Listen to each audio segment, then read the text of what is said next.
Hello, everybody. Today's review is going to be of the movie Shelter, which actually just came out on Friday night, but I'm doing the review for it on Saturday. Not quite as good as the last couple Jason Statham movies that I've gone to see, which was Beekeeper. I think that was a couple years ago, and oh my god, the name of the other one is completely slipping my mind right now. But yeah, it just wasn't quite as good as the other two. I just felt like it took like a very long time for the story to kind of get going, and when it did, unfortunately, I felt like the two main characters didn't really have the greatest chemistry on screen. But I mean, the action sequences always in a Jason Statham movie. I mean, that's pretty much what you're really going for, is to watch him just absolutely just demolish everybody, right? Which, I mean, the action sequences were good, but I feel like they were kind of few and far between, and maybe not as like it wasn't exactly what I was expecting. I was expecting actually quite a bit more based on the trailer, but I mean, it is what it is. The action sequences were top notch for what they were, and I mean, they might have been few and far between, but they definitely put all the budget into the action sequences for this movie. That's for sure. Once it got going, anyway. Yeah, it just felt like it took a little while for this movie to get going, and I thought, okay, well, it's only really like I think the runtime was like little under 2 hours, so it felt like a long movie. This one for the runtime anyway. Um, but yeah, they could have probably shaved a little bit off at the start, but that's just me. Because it didn't really get going until after, of course, the boat kind of crashes, capsizes, or whatever from them delivering these goods to Jason Statham's character, and then all of a sudden things just kind of set loose when he gets put on this camera and framed as this terrorist because whoever had his friend who had placed him as dead to keep him hidden all these years, somebody was able to go into the system and change it so that he was pegged as like this top end terrorist that had been being watched. So obviously they were going to go after him if he was at anywhere they could find him, right? They were going to go after him. So they do, but they find out that it's actually not who they think it was. Um, so I guess we'll go over the casting list, obviously. So Jason Statham, who played Michael Mason, Bill Nighy, I want to say is how you pronounce his name, played Manafort, who was basically the main enemy in this after he was, I guess, released from his duties in MI6 by the president, or I guess by the prime minister. He was released from his duties so that he could basically go back underground and hunt for this hunt anybody he wanted to, I guess, through this other program, right, that they had created called the Black Kites. So he was going to essentially just get this one guy to go after Michael Mason because some there was some sort of order that Michael Mason didn't follow in his past, like where he didn't pull the trigger on a certain target, and I guess it's a good thing he didn't because I guess the people that he was supposed to pull the trigger on were innocent anyway. So he didn't really feel right about it, and then he kind of went rogue, obviously, and they've been kind of, I guess, searching for him ever since, sort of thing. Um, so that would be basically he spent his life on the run, right? And he was former military through this, secret operative thing called the Black Kites. It's kind of like your typical Jason Statham story where he always has some sort of like military background, right? So at least there's like a background story to him in every movie. Although maybe the military background thing is getting a little bit stale. At least with Beekeeper, it was kind of a little bit different, right? Like he was more of like an assassin figure, I guess. But in this movie, it kind of seemed like maybe that was the thing they were going for, was that even though he had military background, he was also technically an assassin, from what I gathered. Or maybe he was kind of like a little bit of both. I'm not really sure.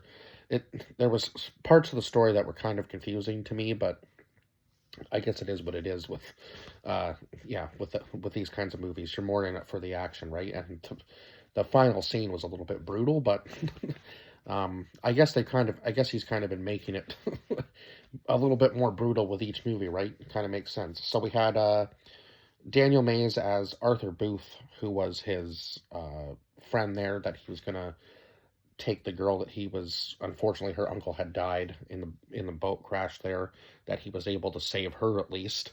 So he was just trying to get her free, um, after he had been caught on camera and they were trying to hunt him down. He just wanted to be able to save her and give her her freedom because he didn't feel like he was going to be able to get his own, right? And then we had Naomi Ackie as Roberta Frost, who was pretty much Manafort's worst enemy in this, because even though he had tried to um, kind of recruit her in a sense, because he was outside of MI6 now, so he could basically had the freedom to do whatever he wanted, right? He tried to get her on his side, but she knew there was something up, that something didn't feel right. So, of course, they're trying to send their own team after Mason in order to catch him alive, him and the girl alive, and of course the other two, or the other on the other side, Manafort is after him to try to kill him, and then of course pleads for his life at the end of the movie, and you're like, well, you're not going to get that now. It's a little late. Like, you should have probably decided that you wanted Mason on your side a little while ago. And then we had Bodhi Ray Brethnock, I want to say is how you pronounce her name, who played Jessie, who was the girl who delivered all the goods to Mason, and then she tries to like talk to him and so on and so forth. But then when she gets injured, he ends up taking care of her, and they kind of build like a little bit of a father daughter relationship, I suppose, because he never had kids, and I guess never had kids or a wife from the sounds of it. I guess just based on his past, like his life, I suppose that makes a little bit of sense, obviously, due to, you know, being on the run constantly. Like, you don't really have the time to think about having a kid or settling down and so on and so forth. So it makes sense as to why they kind of bonded in that way, I guess, because he did care enough to, you know, go out and save her. And he might have tried to save the uncle if, you know, he hadn't seen him already dead, right? Like in the boat.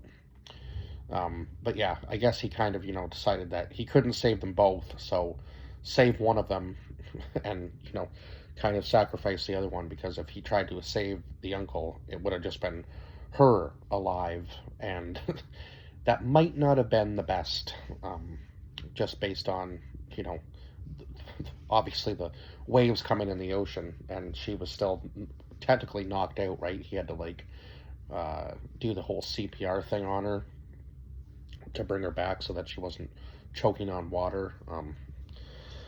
So yeah, I guess, yeah, they kind of build like a father-daughter relationship in a sense, and then he's obviously trying to protect her, and he has to do it in some, definitely some little bit of a shady way when he goes to this human trafficker played by Tom Wu. And unfortunately, a lot of the casting list on IMDb wasn't even, like, they wouldn't even tell you who it was. It just said actor, which I found very weird, because it just, like, everybody had a name in the movie. So I actually had to go on Google and search up each character's name for this movie. So it took me a while to actually find the casting list. But unfortunately, I couldn't find one for him, like a name for him.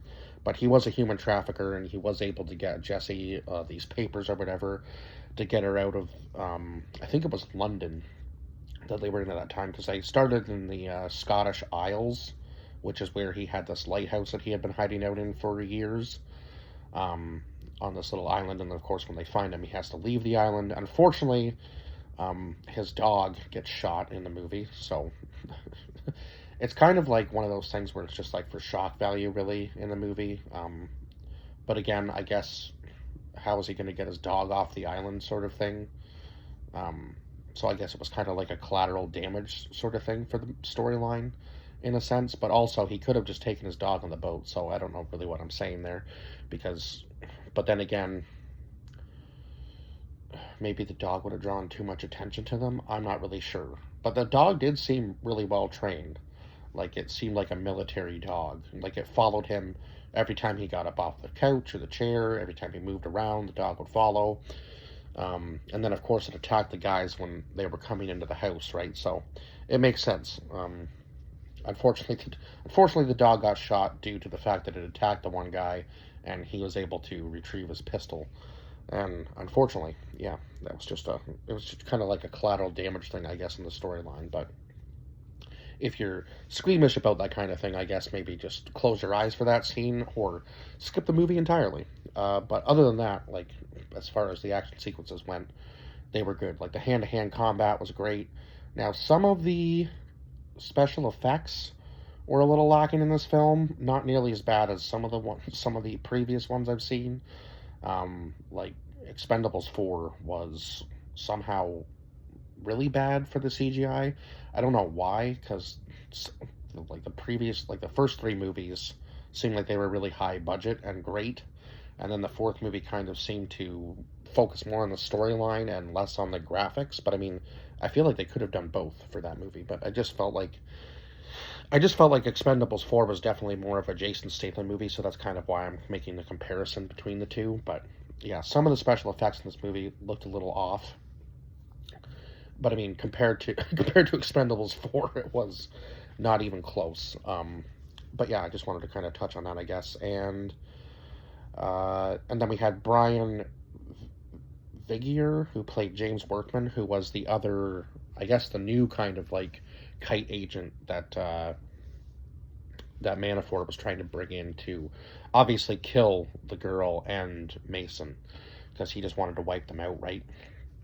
Because he held a grudge against Mason for all these years, which is crazy to think about that somebody would be holding a grudge against you for all these years, and that's the only reason you were on the run too. He kind of even says it like, "I gotta go cut the head off a snake," sort of thing. And of course, he tries to send in all these younger guns, and they still get killed by him, by Mason's character, or by Mason. I guess I shouldn't say Mason's character, right? Because it was Jason Statham's character. But yeah, they all get killed by Mason. He has that whole island like set up as a giant death trap for them anyway. So he knew somebody was going to come eventually. It was just a matter of time. So he had it set up that he could pretty much take out them with ease, like a whole. I don't know whether they were like, I guess, military team. I don't know what you would call them. Like, I guess they were special ops, obviously, because they were ordered to kill. So he was sending in some sort of special ops team to try to take Mason out on the island. And then, of course, he sends just one guy after him the entire time, but then also tries to get this other team in there. And things turn into a giant mess. Especially in the club scene or whatever. That was pretty intense, having to go through the club and kill all the guys without drawing too much attention to yourself. Eventually, it gets way out of hand, and he does have to like use the gun without the silencer. So everybody starts kind of panicking in the club, and that just all hell breaks loose after that, of course, on that scene. And then he ends up killing Workman at the very end of the movie. So this movie did have a happy ending, obviously, because he lived. Now, it kind of seems like he was prepared to die and knew that he might, but I don't really think the girl was right about him wanting to die. I just think he knew that it was a possibility based on being hunted all the time, right? Like, he knew he wasn't going to live forever. He's obviously getting a little bit older. Probably not as quick as he was, like 30 years ago. Like, they make that joke in the movie, I think. Yeah, his buddy makes the joke about that in the movie, saying that that was him like 20, 25 years ago. This Workman guy was basically the same kind of person that Mason was when he was younger. So, kind of a joke because kind of an inside joke to the movie too, because obviously Jason Statham has been doing this for a very long time, like these types of movies, like The Transporter. Um, what else? Obviously, The Expendables, uh, The Mechanic. He's kind of like Tom Cruise in the sense where he does um, just act. He's kind of typecast in the like whole action role. I wouldn't say Tom Cruise is quite as much, but I guess as Tom Cruise kind of aged, he was a little bit more kind of typecast into the action movies, as opposed to, you know, some of the other roles that he's played like earlier in his career. Uh, but yeah, I wouldn't really say that I've ever seen Jason Statham in like a romantic comedy or anything that I can remember.